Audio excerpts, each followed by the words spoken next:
middle class people. Thank you, sir. Shri Raghav Chadha.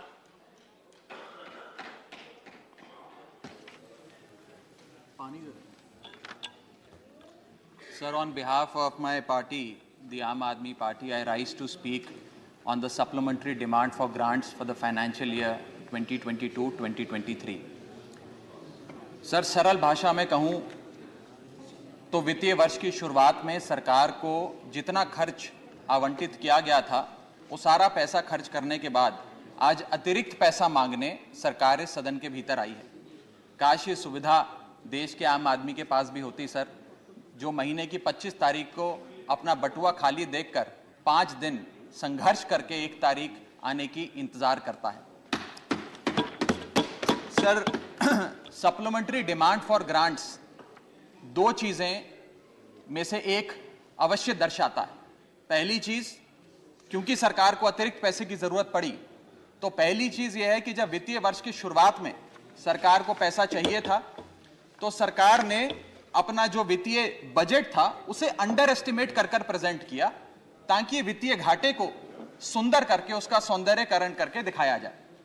अगर यह नहीं है तो दूसरी स्थिति अवश्य होगी कि सरकार ने अपना बजट पूरी तरीके से मिसमैनेज कर दिया। इन दोनों में से यदि कोई एक स्थिति उत्पन्न होगी, उसी में सरकार को एडिशनल पैसे की अतिरिक्त खर्चे की जरूरत पड़ रही। सर, अतिरिक्त पैसे के लिए सरकार इस सदन के सामने आई है, कोई बात नहीं सर, उस पर चर्चा होगी, लेकिन चर्चा 2 और विषयों पे होनी चाहिए। पहला विषय कि वित्तीय वर्ष की शुरुआत में 40 लाख करोड़ का जो इतना भारी भरकम बजट इस सदन ने सरकार को सैंक्शन किया था, मंजूरी दी थी, उस 40 लाख करोड़ को खर्च करके सरकार ने क्या पाया? क्योंकि भारत देश के आर्थिक इंडिकेटर्स संकट का अलार्म बजा रहे हैं। और दूसरा, आज से 2-3 महीने बाद यहां से 100 मीटर दूर नॉर्थ ब्लॉक में जहां आने वाले वित्तीय वर्ष का बजट बन रहा है, आज ये बहस मैं चाहूंगा आने वाले वित्तीय वर्ष के बजट की भी नींव रखे। और सर, मैं नया सदस्य हूं सदन का, एक सुझाव और देना चाहता हूं। हम सारे लोग बजट पे चर्चा उसी समय करते हैं जब बजट प्रस्तुत किया जाता है। हमें सदन में 2 बार बजट पे चर्चा करनी चाहिए। एक बार जब बजट प्रस्तुत हो और विंटर सेशन में 7-8 महीने बीतने के बाद कि उस बजट से देश को हासिल क्या हुआ, मिला क्या, कितनी नौकरियां मिली, क्या बेरोजगारी की दर है, कितनी महंगाई कम हुई। सर, आज सरकार 3,25,757 करोड़ मांगने इस सदन के भीतर आई है। मैं माननीय वित्त मंत्री जी का ध्यान ये पैसे सैंक्शन करने से पहले और सदन का ध्यान इस पैसे को अनुमति देने से पहले 8 बड़ी बीमारियां जिससे आज भारत देश की अर्थव्यवस्था पीड़ित है, बीमार है, उसकी तरफ करना चाहता हूं। पहली बीमारी है सर बेरोजगारी। इस सरकार ने चुनावों से पहले वादा किया था, भारतीय जनता पार्टी ने वादा किया था कि हम 2 करोड़ नौकरियां हर वर्ष देंगे।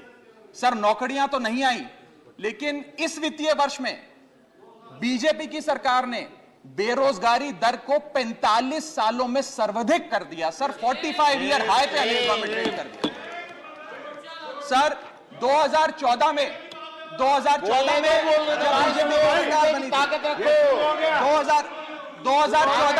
थी, 2014 में जब इनकी सरकार बनी थी, तब देश का बेरोजगारी दर 4.9% था। जब इनकी सरकार बनी थी तो बेरोजगारी दर 4.9% था। आज 8 साल बाद 2022 में यह बेरोजगारी दर 4.9% से बढ़कर 8% पे आ गया है। 8%। और ये तो ऑर्गेनाइज सेक्टर की बेरोजगारी है। अनऑर्गेनाइज सेक्टर के जॉब लॉसेस, एमएसएमई के कारखाने कितने बंद हो गए, उनका घर बिक गया, कारखाने बंद हो गए, उसका तो हिसाब ही सरकार के पास नहीं है। अभी कुछ ही समय पहले लोकसभा में जवाब देते हुए वित्त मंत्री जी ने देश को बताया कि कुल 22 करोड़ आवेदन पत्र भारत सरकार के पास नौकरी मांगने के लिए आए। उन 22 करोड़ आवेदन पत्रों में से आपको जान के चंबा होगा, सरकार ने मात्र 7 लाख लोगों को नौकरी दी। सर, 22 करोड़ आवेदन पत्र के मुकाबले 7 लाख लोगों को नौकरी। सर, हम लोग छाती चौड़ी कर कहते हैं कि हम युवा देश हैं, हम युवाओं का देश हैं, हमें अपने डेमोग्राफिक डिविडेंड पे गर्व है, फक्र है। सर भारत का डेमोग्राफिक डिविडेंड बेरोजगारी के तले दबता जा रहा है, सड़कों पे लाठियां खा रहा है और भारत सरकार डेमोग्राफिक डिविडेंड को डेमोग्राफिक डिजास्टर में तब्दील करती जा रही है। सर ये सच्चाई है आज। सर मैं आपको बताना चाहूंगा कि यह सरकार जिसने देश को, युवाओं को घर पे बिठाने का काम किया, इसका नारा बदल के हो गया है हर घर बेरोजगार। यही है आज की भाजपा सरकार। सर मैं दूसरी बड़ी बीमारी जो इस भारत की अर्थव्यवस्था को लगी है उसकी तरफ आपका ध्यान आकर्षित करना चाहूंगा। दूसरी बड़ी बीमारी है सर इन्फ्लेशन, यानी कि महंगाई। इन्फ्लेशन को कहा जाता है sir, inflation is taxation without legislation. वो महंगाई जो सरकार कानून लाए बिना जनता पे थोप देती है। सर आज भारत की महंगाई इस वित्तीय वर्ष में 30 सालों में सर्वाधिक थी सर, 30 ईयर हाई पे, जहां भारत की थोक महंगाई 12 से 15% के आसपास घूम रही है और खुदरा महंगाई 6 से 8% के आसपास घूम रही है। वादा किया था सर आय बढ़ाने का, आय तो बढ़ी नहीं, महंगाई बढ़ गई। और सर बढ़ती महंगाई और घटती कमाई के चलते आज देश को आधार कार्ड की नहीं, उधार कार्ड की जरूरत पड़ रही है। देश के आम आदमी को उधार कार्ड की जरूरत है। और सर आज इस बहस को सुन रहे भारत देश के करोड़ों लोगों को मैं कहना चाहूंगा कि यह सरकार आप सबको गरीब कर रही है। गरीब सिर्फ वो नहीं सर जो सड़क पे कटोरा लेकर भीख मांग रहा है, हम सब गरीब हो रहे हैं। गरीब इसलिए हो रहे हैं कि हमारी आमदनी नहीं बढ़ रही, लेकिन महंगाई बढ़ती जा रही है। सर मैं उदाहरण देता हूं, एक शख्स जो 20,000 रुपए महीने के कमाता था और 18,000 रुपए खर्च करता था, वो महीने का 2,000 रुपए बचाता था। आज उसकी आमदनी 20 की 20 है, 20,000 है, लेकिन खर्चा 18,000 से बढ़कर 25,000 करोड़ हो गया। यानी कि 20,000 की आमदनी, 25,000 का खर्च, 5,000 रुपए की नुकसान का खामियाजा का कर्जा देश का एक एक आदमी भुगत रहा है। सर मैं बताना चाहूंगा, सुनिए मेरी बात ध्यान से। जब 2014 में महंगाई का आलम देखिए सर, 2014 में जब यह सरकार बनी थी तो पेट्रोल 55 रुपए प्रति लीटर पे बिकता था। आज पेट्रोल 100 रुपए प्रति लीटर पे बिकता है। डीजल 45 लीटर पे बिकता था, 45 रुपए प्रति लीटर, वो डीजल आज 90 रुपए प्रति लीटर पे बिक रहा है। सर एक गैस का सिलेंडर 400 रुपए का मिलता था बाजार में 2014 में जब इनकी सरकार आई थी, आज वो गैस का सिलेंडर 1100 रुपए का हो गया सर, 1100 रुपए का। दूध 1 लीटर 36 रुपए का मिलता था, दूध आज 60 रुपए प्रति लीटर हो गया है। और सर सीएनजी 40 रुपए प्रति यूनिट प्रति केजी मिला करती थी, आज वो सीएनजी 80 रुपए प्रति यूनिट मिलती है सर। इस सदन में सर जब प्याज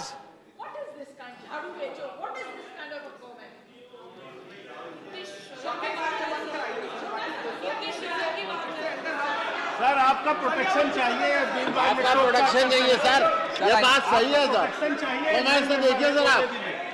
चलो बोलो सर, बोलो। चलो बोलो बोलो बोलो।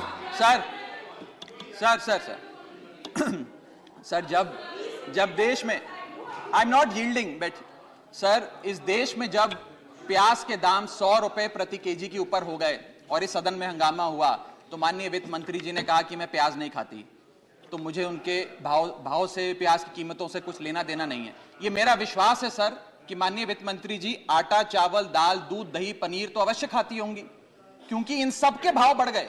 जीएसटी लगा लगा के इन्होंने देश की थालीनॉमिक्स, फूड इन्फ्लेशन को बिगाड़ दिया। आटा, दाल, चावल, दूध, दही, सबके रेट आज स्काई रॉकेटिंग है सर, आसमान छू रहे हैं। और भारत की फूड इन्फ्लेशन 10% से लेकर 17% के बीच पूरे वित्तीय वर्ष में मंडरा रही है। ये हालात हैं सर भारत की थालीनॉमिक्स की। मैं बताना चाहूंगा सर कि इस सरकार ने अमीरों को अमीर और गरीबों को गरीब करने का काम किया।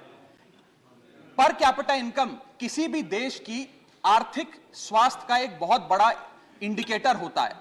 भारत की पर कैपिटा इनकम वित्तीय वर्ष 2021 में सर 9,160 रुपए से गिर गई, यानी कि हर व्यक्ति की औसतन कमाई 9,160 रुपए गिराने का काम किया। यानी कि आमदनी 98, खर्चा रुपया, यह सरकार ने करके हम सबको दिया है सर।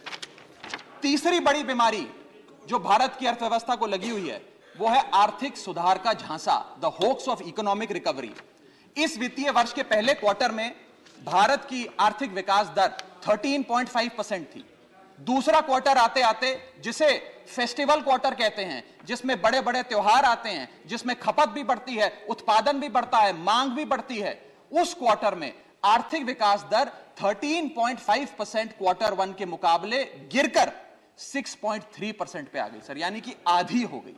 और अगर आप पिछले साल के क्वार्टर सेकंड से दूसरी तिमाही से कंपेयर करें तो क्वार्टर ऑन क्वार्टर 2021 में 8.4% दूसरी तिमाही की ग्रोथ थी, और इस बार इस क्वार्टर में जो अभी समाप्त हुआ 6.3% है, यानी कि भारत की आर्थिक विकास दर घटती जा रही है। और मुझे बड़े दुख से कहना पड़ रहा है कि जब वित्त मंत्री जी फरवरी में वित्तीय वर्ष 23-24 का बजट प्रेजेंट करेंगी, तब भारत की चौथी तिमाही की आर्थिक विकास दर 5% से भी नीचे होगी, which is unprecedented in recent time sir. यह भारत की इकोनॉमिक ग्रोथ की हालत है।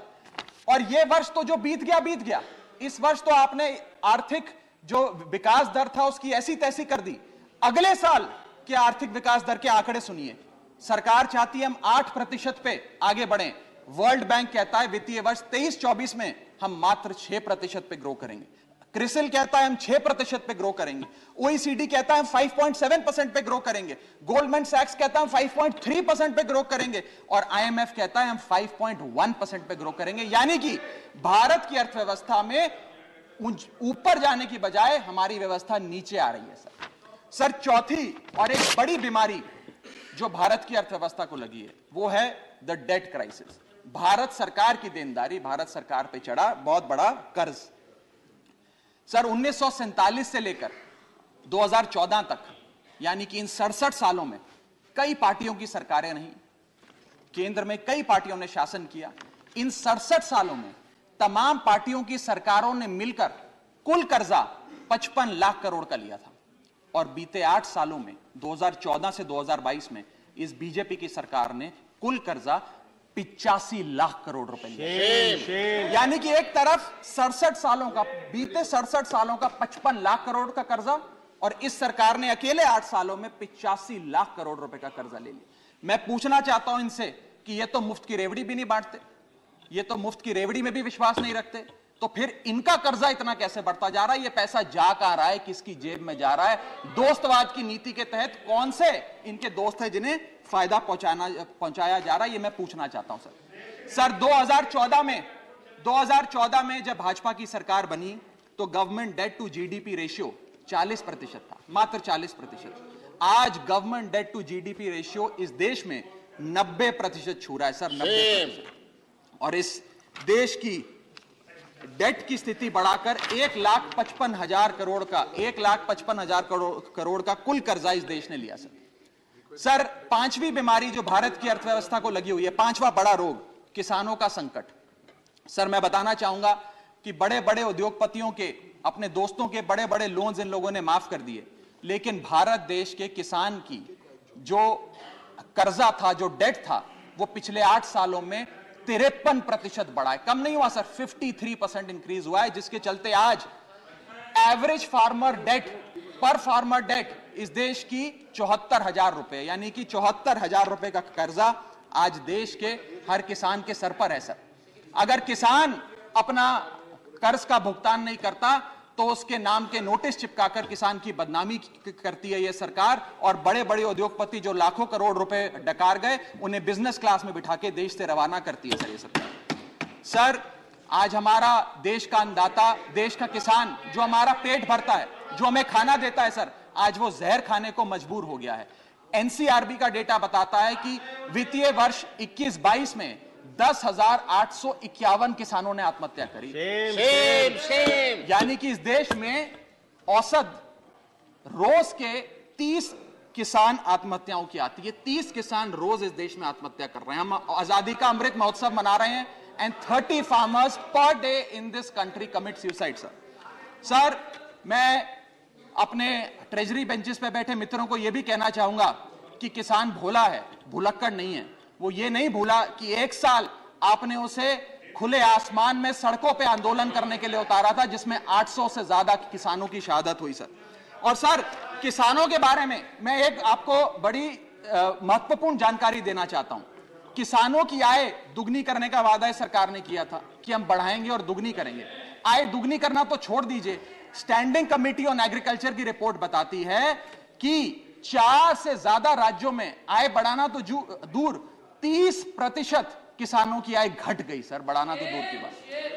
आय किसान की घटाने का काम इन लोगों ने किया, और एक ऐसे दौर में जब भारत की रूरल इन्फ्लेशन भारत की अर्बन इन्फ्लेशन से ज्यादा है, यानी कि गांव में रहना महंगा है शहरों के मुकाबले।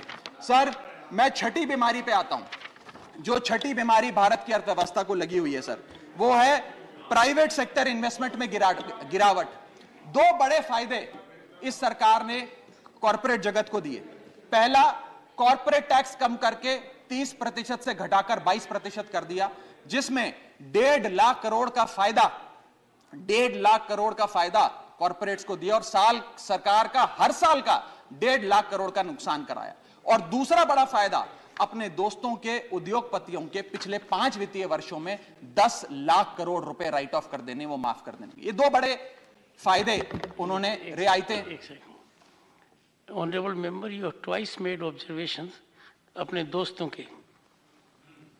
I have taken note of it. These are one second. Can't you keep your seat? Honorable member Jaya Bachchan raised a very important issue. I wanted to reflect to it after you had concluded, but since you have continued with the 2 indiscretions, you need to be careful about it. Okay. Everything which you say here leads to consequences. As regards what the honorable member said, if someone is speaking, where is the occasion to make a shouting of that kind? I deprecate this, whether it is from this side or that side. Thank you, sir. Everyone is entitled to patient hearing, and let us not show aggression except in our thought process. Both sides are there, so be careful about it. Go ahead. Sir ये 2 फायदे पहुंचाने के बाद, corporate जगत को फायदे पहुंचाने के बाद, जब सरकार से पूछा गया कि आपने ये फायदे क्यों दिए, तो सरकार कहती है इससे रोजगार उत्पन्न होगा। रोजगार तो उत्पन्न हुआ नहीं सर। भारत में आज बेरोजगारी की दर 45 साल में सर्वाधिक है। दूसरा, इन्होंने कहा कि वस्तुएं सस्ती हो जाएंगी बाजार में। महंगाई की दर 30 साल में सर्वाधिक है, महंगाई भी कम नहीं हुई। और तीसरी चीज जो सरकार हमें बताती है कॉर्पोरेट जगत को ये फायदे देने के लिए, कि प्राइवेट निवेश इस देश में बढ़ेगा। सर मैं आपको बता दूं कि प्राइवेट निवेश Q1 फाइनेंशियल ईयर 22-23 में 20% से घटा है। प्राइवेट इन्वेस्टमेंट 2022 के अगर आप आंकड़ों की बात करें तो 22% से गिरी है। फॉरेन इन्वेस्टमेंट 59% से घटा है। और GFCF, जिसे ग्रॉस फिक्स्ड कैपिटल फॉर्मेशन कहते हैं, जो इंडस्ट्री का इन्वेस्टमेंट होता है, जो इंडस्ट्री फिक्स्ड कैपिटल में इन्वेस्ट करती है, वो वित्तीय वर्ष 19-20 से लेकर आज तक लगभग सारे क्वार्टर्स में गिरता गया, 1-2 क्वार्टर छोड़ के। ये प्राइवेट इन्वेस्टमेंट के हालात हैं इस देश में। मैं कहना चाहूंगा माननीय वित्त मंत्री जी को कि आज से 2-3 महीने पहले इंडस्ट्री से बात करते हुए वित्त मंत्री जी ने कहा that why is the Indian corporate sector not investing. उन्होंने उन्हें डांट के कहा कि आप लोग क्यों नहीं इन्वेस्ट कर रहे हैं। मैं बताना चाहता हूं क्यों नहीं इन्वेस्ट कर रहे हैं। इन्वेस्टमेंट रियायतें देने से नहीं आती, इन्वेस्टमेंट डिमांड क्रिएट करने से आती है। आपको मार्केट में मांग क्रिएट करनी पड़ेगी। जब मांग क्रिएट होगी तो उत्पादन भी होगा और खपत भी होगी। मैं एक और महत्वपूर्ण आंकड़ा आपके सामने रखना चाहता हूं सर। 7वीं बड़ी बीमारी जो भारत की अर्थव्यवस्था को लगी है, devaluation of the Indian rupee, गिरता हुआ रुपया। सर आज हम आजादी का अमृत महोत्सव बना रहे हैं और सरकार ने आजादी के अमृत महोत्सव वाले साल में रुपये को मार्गदर्शक मंडल में डाल दिया है सर। रुपया 82 रुपए हो गया है। जब ये सरकार बनी थी तो रुपया 60 रुपए। सर खत्म करने दीजिए। Is my maiden speech sir please. Sir maiden speech sir is my maiden sir 2014 में सर 2014 में $1 जब इनकी सरकार आई थी वो 60 रुपए का मिलता था सर। आज $1 82 रुपए का हो गया। ये सरकार कहा करती थी, कई बड़े नेता इनके दिग्गज कहा करते थे कि जब रुपया गिरता है तो भारत की साख गिरती है, भारत की प्रतिष्ठा गिरती है। आज तो सर लगता है कि साख, प्रतिष्ठा और रुपया सब न्यूनतम स्तर पे आ गया सर। मैं आपको यह भी बताना चाहता हूं सर कि कोई भी अर्थशास्त्री आपको यह बताएगा कि जब रुपया गिरता है तो भारत के एक्सपोर्ट बढ़ते हैं, और बढ़ने चाहिए भी सर। क्यों बढ़ते हैं? क्योंकि मान लीजिए कोई बहुत बड़ा बायर अमेरिका में बैठा है, वो भारत की एक वस्तु $5 पे खरीदता था, आज क्योंकि डॉलर मजबूत हो गया, रुपया कमजोर हो गया, वो वस्तु $3.5 में उसे मिल जाती है, तो वो ज्यादा ऑर्डर देता है, भारत के एक्सपोर्ट बढ़ते हैं। लेकिन आज एक बड़ी चौंका देने वाली स्थिति इस देश में है कि रुपया तो गिर रहा है, डॉलर मजबूत हो रहा है, लेकिन भारत के एक्सपोर्ट्स भी गिर रहे हैं। और एक्सपोर्ट्स क्यों गिर रहे हैं, यह मैं सवाल भारत की वित्त मंत्री जी से पूछना चाहता हूं।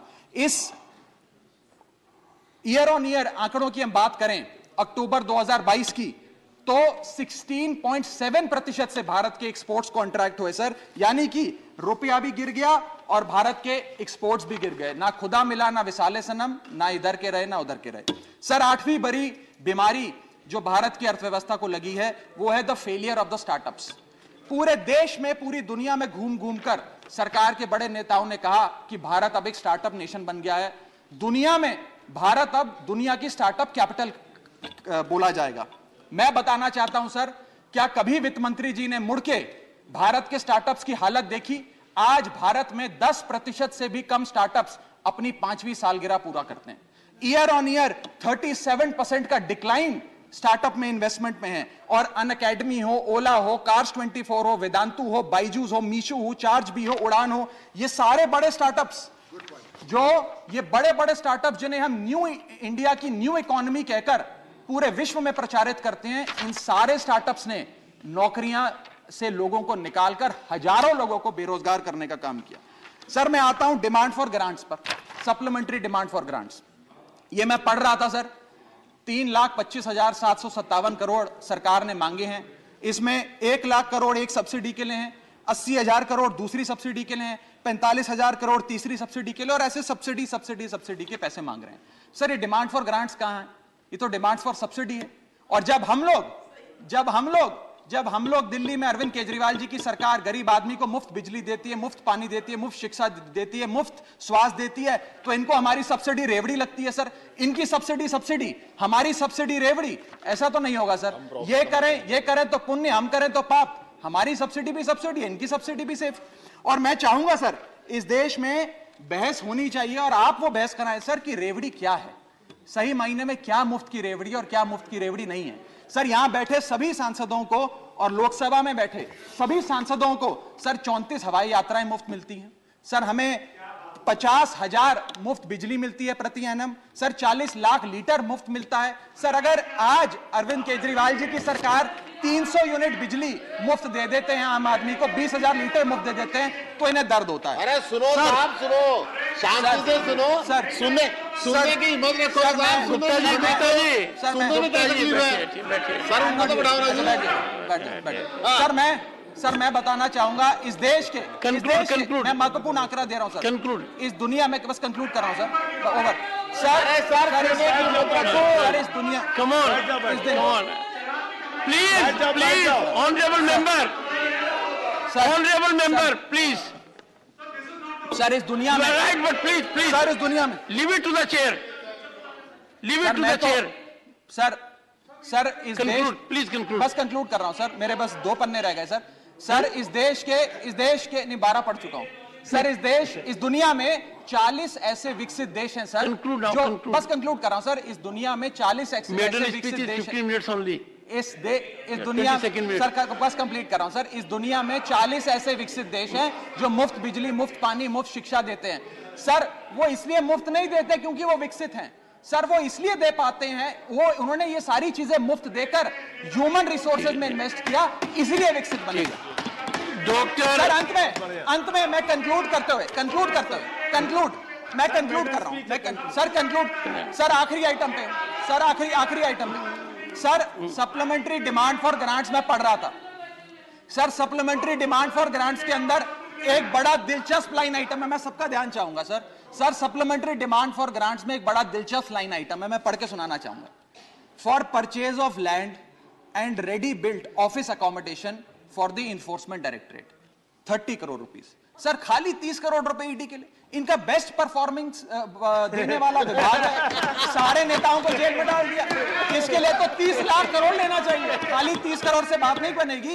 इनको 3 लाख करोड़ लेकर ईडी के थाने हर गली मोहल्ले में खोलने चाहिए और किसी मोहल्ले में कोई विपक्ष का नेता ना बचे, सबको जेल में डालने का काम करना चाहिए सर इन्हें। प्रसन्नता नंदा, सर अंत में डॉक्टर प्रसन्नता नंदा, सर आखिरी पेज है सर, आखिरी लास्ट 2 मिनट सर। सर आखिरी पन्ना है। मेरे 10 सवाल हैं बस सर, लास्ट मेरा पहला सवाल, मैं 10 सवाल वित्त मंत्री जी 30 सेकंड सर 2 मिनट बस 30 सेकंड। मैं 10 सवाल पूछ के अपनी बात समाप्त करूंगा।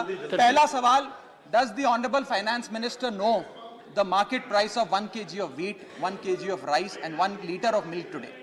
Sir, why has the government, second question sir, why has the government's mega budget presented in February 2022 failed to generate employment? My question number 3 sir, why is inflation in products which are produced in India, not imports like petrol and diesel, burning a hole in the common man's pocket? So question number 4, why is the private sector not investing despite repeated appeals by the Honorable Finance Minister? Question number 5, how many jobs have been created by way of handing out these favors of tax waivers and debt waivers to the corporate India? Question number 6, why is there a tremendous meltdown in India's new economy, that is the startup economy? Question number 7, how long before the rupee regains its value, sir, or is the government working towards hitting a century with the value of the Indian rupee? So question number 8, if the rupee is weakening, exports should rise. Exports are the second engine of our economy. Why are the exports falling? Question number 9, given the sad plight of Indian economy, where the growth rate is lesser than the inflation rate, has India formally entered stagflation? Conclude. And my last question is, when will the government reduce the tax burden on the common man, that is the GST? Dr. Thank you, sir. Prasant Nanda, Dr. Prasant Nanda.